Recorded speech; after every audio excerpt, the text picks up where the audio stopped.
में से पहले एक ऑप्शन दिया जाता है कि वो खुद को एक मेडिकल एक्सपेरिमेंट के लिए सबमिट कर दे, वरना उसे तुरंत मौत का इंजेक्शन दे दिया जाएगा।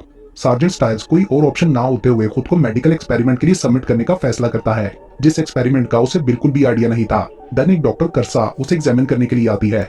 जब वो उसे एग्जामिन करती है तो उसके हाथ कांपते हैं क्योंकि वो उसे खूनी समझती थी। स्टाइल्स उसे कहता है कि उस पर जो भी इल्जाम लगाए गए वो सब झूठ हैं, लेकिन वो विश्वास नहीं करती क्योंकि उसने टीवी पर न्यूज सुन रखी थी। वो उसे कहती है कि तुमने 11 बेगुनाह लोगों को मौत के घाट उतारा। तब वो बताता है उसने सिर्फ तब लोगों को मारा जब वो अपनी ड्यूटी पर होता था और जब उसे अपने सीनियर ऑफिसर्स की तरफ से ऑर्डर मिलता था, लेकिन ऑफिसर्स ने उस पर झूठा इल्जाम लगाकर लोगों को ऐसा बताया कि लोगों को लगने लगा कि वो एक खूनी है। वो डॉक्टर को कहता है कि मुझसे मत डरो, मुझे फंसाया गया है, पर कर्सा उस पर भरोसा नहीं करती और कहती है कि उसके मानने या ना मानने से कोई फर्क नहीं पड़ता। उसके जवाब पर स्टाइल्स कहता है कि इससे एटलीस्ट तुम्हारे हाथ तो कांपना बंद हो जाएंगे। डॉक्टर उसकी बातों को इग्नोर करके उसके बाल, खून और स्किन के सैंपल्स लेने लगती है। स्टाइल उससे मेडिकल एक्सपेरिमेंट के बारे पूछता है, मगर वो कुछ नहीं बताती क्योंकि वो खुद भी अभी तक कुछ नहीं जानती थी। देन वो उसे आराम करने का कहकर रूम से बाहर आ जाती है। इस बीच डॉक्टर कर्सा को मेडिकल एक्सपेरिमेंट के बारे में ऑर्डर मिलते हैं और जब वो उसकी डिटेल सुनती है तो हैरान रह जाती है। एक्सपेरिमेंट को लीड करने वाला ऑफिसर उसे एक एलियन सैंपल दिखाता है। वो चाहते थे कि डॉक्टर कर्सा सार्जेंट स्टाइल्स के डीएनए को उस एलियन डीएनए के साथ कंपैटिबल बनाए, मतलब कि वो स्टाइल्स को एक एलियन में कन्वर्ट करना चाहते हैं। वो ये देखना चाहते थे कि एलियंस ह्यूमंस के लिए खतरा है या नहीं। वो ऑफिसर कहता है कि ये टॉप सीक्रेट मिशन है। डॉक्टर कर्सा बोलती है कि स्टाइल्स को एलियन में कन्वर्ट करना तो पॉसिबल है, लेकिन वो उससे होने वाले दर्द और तकलीफ को सह पाएगा या नहीं, इस बारे में कुछ कहा नहीं जा सकता। दैनिक आर्मी जनरल स्टाइल्स से मिलने आता है और दोनों में आर्गुमेंट्स होने लगे थे, जिससे रिवील होता है कि जब स्टाइल्स एक सैनिक था तो उसने अपने सीनियर ऑफिसर्स का एक ऑर्डर मानने से इनकार कर दिया क्योंकि उसको लगता था कि ये फैसला सही नहीं है। यही वजह थी उसे सजा देने की। डॉक्टर कर्सा ये सुन के समझ आती है कि वो निर्दोष है। देन जनरल और डॉक्टर उसे एक्सपेरिमेंट के बारे में बताते हैं और वो डिटेल सुन के हैरान रह जाता है।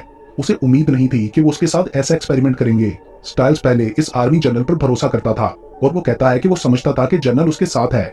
जनरल को स्टाइल के लिए खेद और दया महसूस होती है, पर वो कुछ भी किए बिना गुड बाय बोलकर कमरे से चला जाता है। अब डॉक्टर स्टाइल्स को ट्रांसफॉर्म करने वाला इंजेक्शन देने वाली थी। उसने अपने सीने पर बाइबल पकड़ रखी थी। वो डॉक्टर को माफ करता है उसके लिए जो वो करने वाली थी, जिससे डॉक्टर कर्सा काफी हैरान होती है और बिना कोई दया दिखाए वो इंजेक्शन लगा देती है। स्टाइल्स को बहुत ज्यादा दर्द होने लगा था। वो उठकर वॉमिट करता है। डॉक्टर जल्दी से आकर उसे दोबारा इंजेक्शन देते हैं। स्टाइल्स अब और भी ज्यादा दर्द से तड़पने लगता है, जिसे सहना मुश्किल था। उसका चेहरा बिगड़ने लगा था, दांत टूट रहे थे, लेकिन वो खुद से एक ही सेंटेंस दोहराए जा रहा था कि वो तेरा शरीर बदल सकते हैं लेकिन तेरी आत्मा को नहीं। इसके बाद डॉक्टर कर्सा कुछ और टेस्ट करने आती है। वो उसके सामने गिड़गिड़ाता है कि उसे दोबारा इंजेक्शन ना लगाया जाए, जिस पर वो कहती है कि वो इंजेक्शन नहीं लगा रही। वो इंसान होने के नाते कुछ डिग्निटी दिखाने की भीख मांगता है और उसे कुछ कपड़े देने को भी बोलता है। देन वो बार बार कहता रहा कि उसने किसी का खून नहीं किया और जब वो अपने हाथ दिखाता है तो डॉक्टर हैरान रह जाती है। उसके हाथों में सींग बढ़ने लगे थे। अगले कुछ दिनों में स्टाइल्स का चेहरा और शरीर बहुत बदल चुका था और वो बहुत एग्रेसिव हो गया था। देन वो फिर से कहता है कि उसने वो खून नहीं किया। डॉक्टर कर्सा समझती है कि उसका दिमाग बहुत तेजी से बढ़ रहा है और जो दर्द उसे सहना पड़ रहा है वो उसे अपने निर्दोष होने का इजहार करने पर मजबूर कर देता है। देन अगेन जब वो चिल्लाते हुए अपने निर्दोष होने का इजहार करता है तो होश में नहीं रहता और नीचे गिर पड़ता है। डॉक्टर्स शॉक रह जाते हैं और जल्दी से उसकी धड़कन वापस लाने के लिए इलेक्ट्रिक शॉक देते हैं, लेकिन बदकिस्मती से उसकी पल्स नहीं चलती और वो उसे खो देते हैं। डॉक्टर कर्सा दुखी होती है और उसे इतने दर्द से गुजारने के लिए माफी मांगती है, बट तभी शॉकिंगली वो होश में आता है। डॉक्टर कर्सा हैरान थी ये जानकर के उसके दिल ने अपनी पोजीशन चेंज कर ली और अब धड़कने लगा था। वो उससे पूछती है क्या उसे कोई दर्द महसूस हो रहा है। वो कहता है कि वो दर्द नहीं रहा जो उसे पहले हुआ करता था। डॉक्टर और जनरल्स चकित होते हैं कि उसकी बॉडी ने एक नया दिल डेवलप कर लिया था। देन मूवी के नेक्स्ट पार्ट में डॉक्टर कर्सा एक्सपेरिमेंट के लीडिंग ऑफिसर्स को स्टाइल्स की एबिलिटीज का बताती है। वो अब इंसानों से 3 गुना ज्यादा नई चीजें अडॉप्ट करने के काबिल था और उसकी शक्ति इंसानों से 5 गुना ज्यादा थी। वो जो कुछ बोल रहे थे वो दूर होते हुए भी क्लियरली सुन पा रहा था। स्टाइल्स की ट्रांसफॉर्मेशन अब पूरी हो चुकी थी। देन जिस कमरे में उसे रखा गया था वो तोड़ के भाग जाता है। डॉक्टर कर्सा हैरान होती है, पर हमें यहाँ पता चलता है कि जनरल्स ने उसे जानबूझकर भागने दिया ताकि वो उसे पकड़कर मार सके।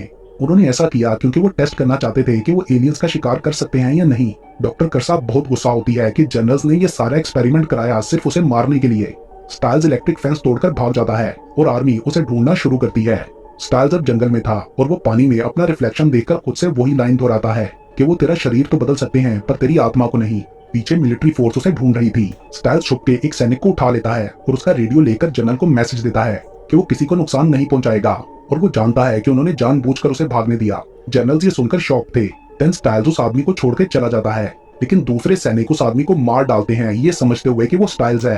ये देखकर स्टाइल्स काफी सैड होता है। डॉक्टर करसाओ ने कहती है कि इस तरह वो स्टाइल्स के बारे में कुछ भी जान नहीं पाएंगे। बस इन हमलों से उन्हें ये पता चलेगा कि स्टाइल्स इन सबका सामना कैसे करता है। जनरल उसकी बात सुन तो लेता है पर सीरियस नहीं लेता और खुद स्टाइल्स को पकड़ने चला जाता है। बाकी सैनिक भी जनरल के साथ उसे ढूंढ रहे थे। तभी एक तरफ सोल्जर्स को अजीब सी आवाज सुनाई देती है जिससे उनका माइंड कंट्रोल में नहीं रहता, जबकि जंगल की दूसरी तरफ सोल्जर्स अभी भी स्टाइल्स की तलाश में थे। तभी अचानक स्टाइल्स जनरल को पकड़ लेता है और गन पॉइंट पर कहता है कि सैनिकों को बताए कि वो कौन है। जनरल डर चुका था और वो सैनिकों को बताता है कि ये एलियन सार्जेंट स्टाइल्स है और इसने किसी का खून नहीं किया। वो सैनिकों को ये भी बताता है कि उसे मिलिट्री और सरकार ने मिलकर फंसाया। देन स्टाइल्स वहां ब्लास्ट करके बिना किसी को नुकसान पहुंचाए गायब हो गया। देन सीन शिफ्ट होता है और हम डॉक्टर करसा को अपने टेंट में देखते हैं। तभी वहां स्टाइल्स आता है। डॉक्टर चकित होकर चिल्लाने ही वाली थी लेकिन स्टाइल्स उसे चुप कराता है ताकि कोई जान ना पाए कि वो यहाँ है। देन वो कहती है कि उसे नहीं पता था कि वो स्टाइल्स के साथ क्या करने वाले हैं। वो उसे माफी मांगती है। स्टाइल्स कहता है कि उसे उस पर विश्वास है और पूछता है कि क्या वो उसे हत्यारा मानती है। तो वो जवाब देती है कि उसे पता है कि उसने खून नहीं किया और वो एक अच्छा इंसान है। ये सुनकर स्टाइल्स काफी रिलैक्स हो गया था क्योंकि कम से कम दुनिया में एक इंसान है जो मानती है कि उसने मासूम लोगों को नहीं मारा। देन वो बोलता है कि वो यही सुनना चाहता था और चला जाता है। डॉक्टर करसा उसका पीछा करती है और पास जाके बोलती है कि वो उसे फिर से इंसान बनाने की कोशिश कर सकती है। पहले तो वो इस बात से सहमत नहीं होता क्योंकि उसे लगता था कि यह असंभव है। वो कहता है कि वो फिर से इंसान बनना ही नहीं चाहता, मगर वो उसे ये कहकर मना लेती है कि शायद वो उसकी बॉडी में ह्यूमन जीन को दोबारा से डोमिनेट कर सकती है। वो एलियन डीएनए को चेंज कर देगी जिससे ह्यूमन जीन डोमिनेट हो जाएगा। वो उसे वादा करती है कि वो पूरी कोशिश करेगी लेकिन वो इसमें 100% श्योर नहीं हो सकती। स्टाइल्स मान जाता है और उसे कल मिलने की जगह और वक्त बताता है ताकि वो उसे इंजेक्शन दे सके जिससे वो फिर से इंसान बन जाए और वो उसे कल अकेले आने को कहता है। तो वो यकीन दिलाती है कि ऐसा ही होगा। देन अगले दिन स्टाइल्स डॉक्टर करसा से मिलता है। उसने हाथ में गन पकड़ रखी थी, ये सोचकर कि किसी ने डॉक्टर का पीछा न किया हो। वो पूछता है कि क्या वो इंजेक्शन लाई है। डॉक्टर कहती है हाँ और उसे इंजेक्शन देने के लिए अपना बैग चेक करने लगती है। देन फाइनली वो इंजेक्शन निकालकर उसे लगाने ही लगती है कि स्टाइल्स उसका हाथ पकड़ लेता है और पूछता है कि उसका हाथ क्यों कांप रहा है, जबकि वो अब जान चुकी है कि वो खूनी नहीं है। देन उसे पता लगता है कि डॉक्टर्स अपने साथ बहुत से सोल्जर्स भी लाई है। देन वो एक आखिरी सवाल पूछता है, क्या ये इंजेक्शन उसे फिर से इंसान बना सकता है, लेकिन वो जवाब देती है कि जो इंजेक्शन वो लगाने वाली है वो एक सेडेटिव है जिससे वो मर जाएगा। वो बोलती है कि प्लीज मुझे कुछ मत करना। तो वो कहता है कि वो कभी भी उसे नुकसान नहीं पहुंचाएगा। देन वो सेफली उसे जाने देता है। वो जाते हुए माफी मांगती है लेकिन स्टाइल्स अब कुछ सुनना नहीं चाहता था। वो कहता है कि एक धोखा ही काफी है। फिर जनरल वहां आके कहता है कि बस बहुत हुआ, तुम अब हार चुके हो। लेकिन स्टाइल्स उन्हें चिल्लाकर कहता है कि वो हारा नहीं बल्कि जीत गया है क्योंकि उसकी आत्मा पवित्र है। जनरल उसका साहस देखकर एक बार फिर से इम्प्रेस्ड थे लेकिन वो अब उसे मारने के लिए एकदम तैयार थे ताकि उसे छुटकारा पा सकें। स्टाइल्स कोई भी हमला नहीं करता और अपने हाथ उठाकर गोली खाने के लिए तैयार हो जाता है। जब वो गोली चलाने लगते हैं तो एक अजीब आवाज आती है जिससे सोल्जर्स के माइंड आउट ऑफ कंट्रोल हो गए थे। सभी सोल्जर्स और जनरल वो बात बर्दाश्त नहीं कर पाते और नीचे गिर जाते हैं। अचानक बहुत सी एलियंस पोर्टल से अपीयर होने लगते हैं जिससे सब हैरान थे। वो बिल्कुल स्टाइल्स की तरह दिखाई दे रहे थे।